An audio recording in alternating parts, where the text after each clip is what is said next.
क्या आप जानते हैं माता के उस मंदिर के बारे में जिसमें सदियों काल से 9 ज्योतियां अपने आप ही प्रज्वलित हैं?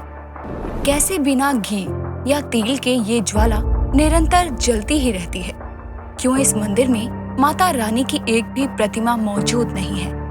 आखिर कैसे अकबर ने जिस घोड़े के सर को माता की परीक्षा लेने के लिए काट दिया था, उसी माता रानी ने वापस जोड़कर जीवित कर दिया था?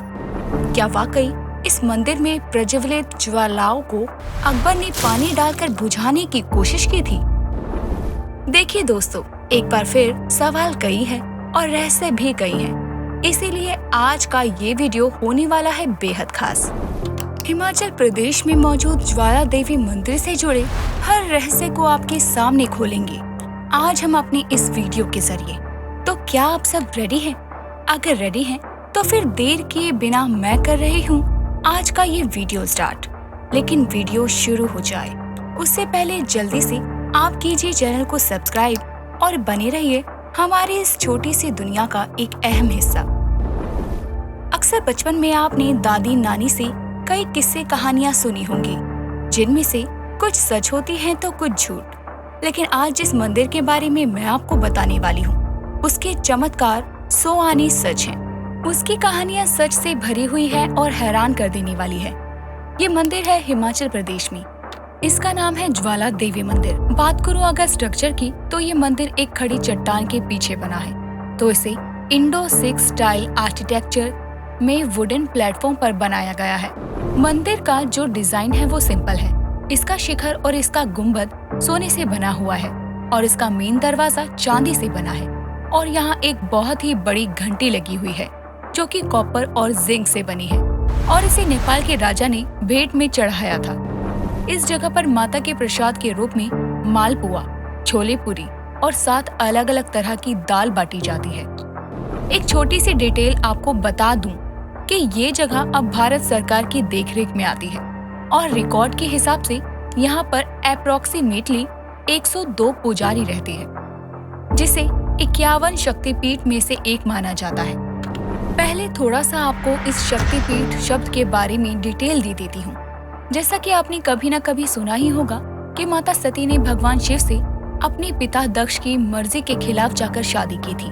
माता सती के पिता दक्ष नहीं चाहते थे कि उनकी जो पुत्री है वो कैलाश जैसे पर्वत पर जाकर रहे, भूत पिशाचों के बीच रहे। लेकिन माता सती भगवान शिव के प्रेम में लीन थी और उन्होंने पिता की मर्जी के विरुद्ध जाकर शादी कर ली। कुछ समय बाद माता सती को मालूम हुआ कि उनके पिता ने एक बहुत बड़े यज्ञ का आयोजन किया है, जिसमें सभी देवी देवताओं को आमंत्रित किया गया है। लेकिन उनके पति यानी भगवान शिव को आमंत्रण नहीं मिला है। माता सती ने यज्ञ में जाकर सवाल किए तो उनके पिता ने सभी के सामने भगवान शिव को अपमानित करना शुरू कर दिया और बहुत बुरा भला कहा। अपने पति के इस अपमान को माता सती सहन नहीं कर पाई और उसी यज्ञ की अग्नि में अपने देह को त्याग दिया। माता सती के देह त्यागने से भगवान शिव व्याकुल हो गए और उनके मृतक शरीर को लेकर पूरे ब्रह्मांड में घूमने लगे।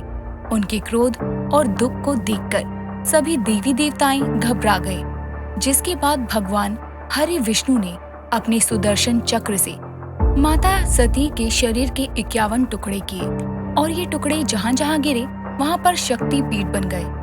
हिमाचल प्रदेश में मौजूद ये मंदिर भी इसीलिए शक्ति पीठ कहलाता है, क्योंकि यहाँ पर माता सती की जीभ गिरी थी। इसी कारण से इस स्थान का नाम ज्वाला देवी मंदिर पड़ा। इस मंदिर को जोता वाली माता के नाम से और नगर कोट से भी जाना जाता है।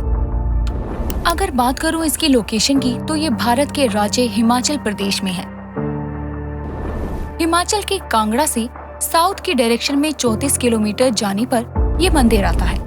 और अगर आप धर्मशाला से इस जगह पर जाना चाहते हैं तो तकरीबन 55 किलोमीटर का सफर आपको तय करना पड़ेगा। दोनों ही जगह से आपको आसानी से बस मिल जाएगी या फिर आप टैक्सी भी ले सकते हैं। ये बेहद पवित्र जगह है और सनातन धर्म में एकमात्र ऐसा मंदिर है जिसमें किसी भी तरह की प्रतिमा मौजूद नहीं है। जैसा कि मैंने पहले भी आपको बताया कि यहाँ पर 9 ज्वाला हैं जिनकी पूजा होती है। थोड़ी और डिटेल के लिए बता दूं कि ये 9 ज्वालाओं में प्रमुख ज्वाला जो चांदी के जाल के बीच में है उसे महाकाली कहते हैं। बाकी 8 अन्नपूर्णा, चंडी, हिंगलाज, विंध्यवासिनी, महालक्ष्मी, सरस्वती, अंबिका और अंजी देवी ज्वाला मंदिर में निवास करती हैं। इन ज्वालाओं का क्या रहस्य है ये कोई नहीं समझ पाया आज तक। यहाँ तक कि खुद विज्ञान भी हैरान है कि आखिर ये जलती कैसे रहती है। विज्ञान ने वैसे तो कई तर्क दिए, लेकिन एक तर्क जिस पर आज भी वो कायम है वो ये है कि इन चट्टानों से स्लीपिंग वोल्केनो यानी कि ज्वालामुखी निकलता है, जिससे कि नेचुरल गैस बाहर आती है और जलती रहती है। वहीं अगर मैं आस्था की बात करूं तो इसके पीछे एक कथा बताई जाती है। ऐसी मान्यता है कि माता रानी के एक प्रिय भक्त थे गुरु गोरखनाथ जी, जो माँ की पूजा अर्चना बहुत ही विधि विधान से और दिल से किया करते थे। एक बार गोरखनाथ जी को भूख लगी, तब उसने माता से कहा कि आप आग जलाकर पानी गर्म करें, मैं भिक्षा मांग कर लाता हूँ। माँ ने भक्त के कहे अनुसार आग जलाकर पानी गर्म किया और गुरु गोरखनाथ का इंतजार करने लगी, पर गोरखनाथ जी आज तक कभी लौटकर वापस नहीं आए। ऐसा कहा जाता है कि माँ आज भी ज्वाला जलाकर अपने भक्त का इंतजार कर रही है। ऐसी मान्यता है कि सतयुग आने पर ही गोरखनाथ लौट कर आएंगे, तब तक ये ज्वाला इसी तरह जलती रहेगी। वैसे शायद आपको ये पता नहीं होगा कि गोरखनाथ जी के नाम से एक कुंड यहाँ मौजूद है, जो कि किसी रहस्य से कम नहीं है। ये कुंड गोरख डिब्बी के नाम से भी जाना जाता है। यहाँ कुंड के पास आकर आपको ऐसा लगेगा कि कुंड का पानी बहुत गर्म और खौलता हुआ है, लेकिन जब आप पानी को स्पर्श करेंगे तो आपको ऐसा महसूस होगा कि कुंड का पानी ठंडा है। वैसे तो एक और कहानी इस मंदिर से जुड़ी है। कहा जाता है कि सतयुग में महाकाली के परम भक्त, जो कि कांगड़ा में रहते थे, राजा भूमिचंद के माता पिता ने सपने में आकर जगह पर अपने होने की बात कही। उन्होंने अपने सैनिक यहाँ भेज दिए और देखा कि यहाँ तो 9 ज्योतियां जल रही हैं। जिसके बाद राजा ने यहाँ पर एक सुंदर से मंदिर का निर्माण किया। इसके बाद साल 1835 में महाराजा रणजीत सिंह और रसच संसार चंद ने इस मंदिर में कई और बदलाव किए। वैसे आपको सुनकर हैरानी होगी दोस्तों कि इस मंदिर ने खुद मुगल शासक अकबर के छक्के छुड़ा दिए थे। तो हुआ यूं कि हिमाचल के नादौन गांव में रहने वाला दयानु माता का परम भक्त था। एक बार दयानु 1000 यात्रियों के साथ माता के दरबार की ओर जा रहा था। दिल्ली के चांदनी चौक पर यात्रियों की एक साथ इतनी भीड़ देखकर अकबर के सिपाहियों ने उन्हें रोक लिया और सीधे अकबर के दरबार में ले गए। अकबर ने जब दयानु से पूछा कि तुम इतने सारे यात्रियों के साथ एक साथ कहाँ जा रहे हो, तो दयानु ने कहा कि हम सब एक साथ माता ज्वाला के दर्शन के लिए जा रहे हैं। अकबर ने कहा कि ये ज्वाला माता कौन है, ऐसा क्या करती है कि तुम सब वहाँ जा रहे हो।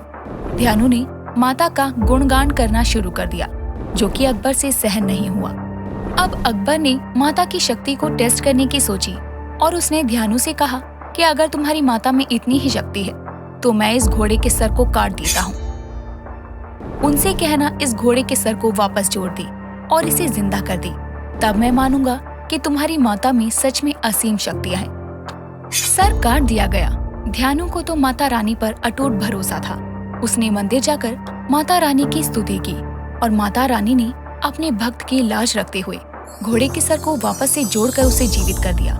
ये सब देखकर अकबर का सर चकरा गया और उसने भी मंदिर जाकर माता रानी के दर्शन करके उनका आशीर्वाद पाने की सोची। लेकिन मंदिर में आकर उसने देखा कि यहाँ तो माता की कोई मूर्ति नहीं है, यहाँ तो बस जगह जगह आग निकल रही है और ये सब इसी की पूजा किए जा रहे हैं। इन्हें तो मैं चुटकियों में बुझा दूंगा। और उसने अपने सिपाहियों से कहा कि इन ज्वालाओं पर पानी डालो। बाल्टी भर भर कर पानी डाला गया, लेकिन ज्वालाएं जलती रही। फिर उसने एक बड़े से तवे इन पर रखवाए, लेकिन सेम रिजल्ट। अकबर को ये सब अपनी बेइज्जती लगी, इसीलिए उसने मंदिर में ही नहर खुदवा दी और उसका सारा पानी सिपाहियों से ज्वाला पर डलवाया, पर नतीजा अभी भी वही था। बेचारा अकबर माता रानी की शक्ति के आगे हार मान गया और उसने मंदिर पर 50 किलो का छत्र चढ़ाने की सोची। छत्र बनकर आ गया, लेकिन जितने भी बार अकबर ने उसे चढ़ाना चाहा, उतनी ही बार वो गिर गया। जगह जगह से टूट गया, लेकिन छत्र चढ़ा नहीं और ना जाने कौन सी धातु में कन्वर्ट हो गया। कहते हैं कि माता रानी ने अकबर को उसी की भाषा में समझाने के लिए ऐसा किया था। अकबर को हार मानकर वापस दिल्ली जाना पड़ा। ये छत्र आज भी मौजूद है, जिसे दूर दूर से भक्त मंदिर में आकर देखते हैं, और इस नहर को भी आप यहाँ आकर देख सकते हैं, जिसे अकबर ने ज्वालाओं को बुझाने के लिए खुदवाया था। अकबर के बाद औरंगजेब ने भी इस मंदिर में ज्वाला को बुझाने के लिए कई प्रयास किए। इतना ही नहीं, उसने तो मंदिर को तोड़वाने की भी कई तरह से कोशिश की, लेकिन सभी फेल हो गई। हजारों सालों से माता रानी का प्रतीक, उनकी ये 9 ज्वालाएं निरंतर जल रही है, और इसे आस्था में यकीन करने वाले माता रानी का चमत्कार मानकर इसके आगे शीश झुकाते हैं। हालांकि विज्ञान कभी भी क्लियर एक्सप्लेनेशन के साथ इन ज्वालाओं के बारे में कुछ नहीं बता पाया है। इसी वजह से इनका रहस्य आज भी हैरान करता है। आस्था तो यही कहती है कि माता रानी खुद इस ज्वाला पर अपने ज्वाला रूप में विराजमान है। सच्चाई यही है कि ये बात एक मिस्ट्री ही है, जिसे ना तो आप समझ सकते हैं और ना ही हम। लेकिन क्या ये बात सोचने वाली नहीं है कि आखिर कैसे बिना घी या तेल के ये ज्वालाएं जलती ही रहती हैं? अपने व्यू हमारे साथ कमेंट में लिखकर शेयर कीजिए, और हाँ, वीडियो पसंद आया हो तो इसे लाइक कीजिए और चैनल को सब्सक्राइब करके हमारे चैनल का हिस्सा बनिए, जिससे कि आने वाली वीडियोस के नोटिफिकेशन आपको सबसे पहले मिले। Thanks for watching.